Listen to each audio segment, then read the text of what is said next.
নমস্কার বন্ধুরা, আমার চ্যানেল সর্ষে পোস্তয় আপনাদের সবাইকে স্বাগত। আমি আজকে চলে এসেছি চিংড়ি মাছের পোলাও নিয়ে। আর চিংড়ি মাছের পোলাওটা কতটা ঝরঝরে হয়েছে দেখুন তো। এরকম যদি ঝরঝরে চিংড়ি মাছের পোলাও খেতে চান তো ভিডিওটা প্রথম থেকে শেষ পর্যন্ত দেখতে থাকুন। আর এই পোলাও দিয়ে কিন্তু সেরম কিছুই লাগে না, এই চিংড়ি মাছ কামড়েই পোলাওটা দারুণ লাগে। তো প্রথমেই আমি গ্যাসে কড়াইটা গরম করতে দিয়ে দিয়েছি, আর সেই ফাঁকে চিংড়ি মাছটা নুন হলুদ মাখিয়ে নিচ্ছি। আমি কিন্তু মিডিয়াম সাইজের চিংড়ি মাছ নিয়েছি, আপনারা চাইলে এর থেকে বড় নিতে পারেন। তো কড়াটা গরম হয়ে গেছে, সাদা তেল দিয়ে দিয়েছি, আর ফোড়নে দিয়ে দিচ্ছি তেজপাতা, শুকনো লঙ্কা, একটা স্টার অ্যানিস, আর জায়ফল, জয়িত্রী, লবঙ্গ, এলাচ। এর মধ্যে দিয়ে দিচ্ছি গোটা জিরে 1 চামচ। আর ফোড়ন থেকে যেই সুন্দর গন্ধটা বেরিয়েছে, অমনি নুন হলুদ মাখিয়ে রাখা চিংড়ি মাছটা দিয়ে দিচ্ছি।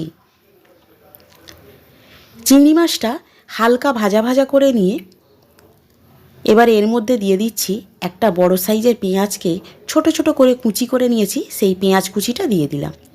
পেঁয়াজটা হালকা ভাজা ভাজা হতেই লবণ দিয়ে দিচ্ছি, গ্রেট করে রাখা রসুন কুচি এবং গ্রেট করা আদা দিয়ে দিলাম।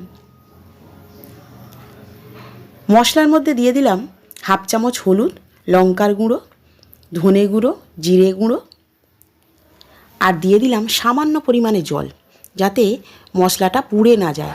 খুব ভালোভাবে কষিয়ে নিয়ে এবারে কাজু, কিশমিশ আর আমন্ড দিয়ে দিলাম। সমস্ত কিছু খুব ভালোভাবে মিক্সড করে নিতে হবে।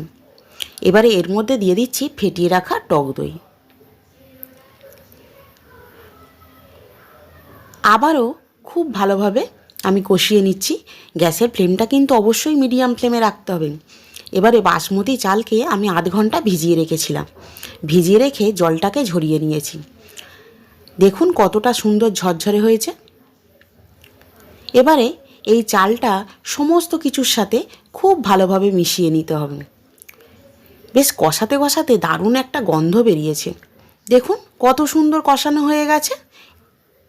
এতটুকুও মানে ঝোল টাইপের কিছুই ছিল না। এবারে পরিমাণ মতো আমি গরম জল দিয়ে দিলাম। জলটা কিন্তু বাটি মেপেই নিতে হবে। এবারে আমি নারকেলকে একেবারে মিক্সিতে পেস্ট করে নিয়েছি।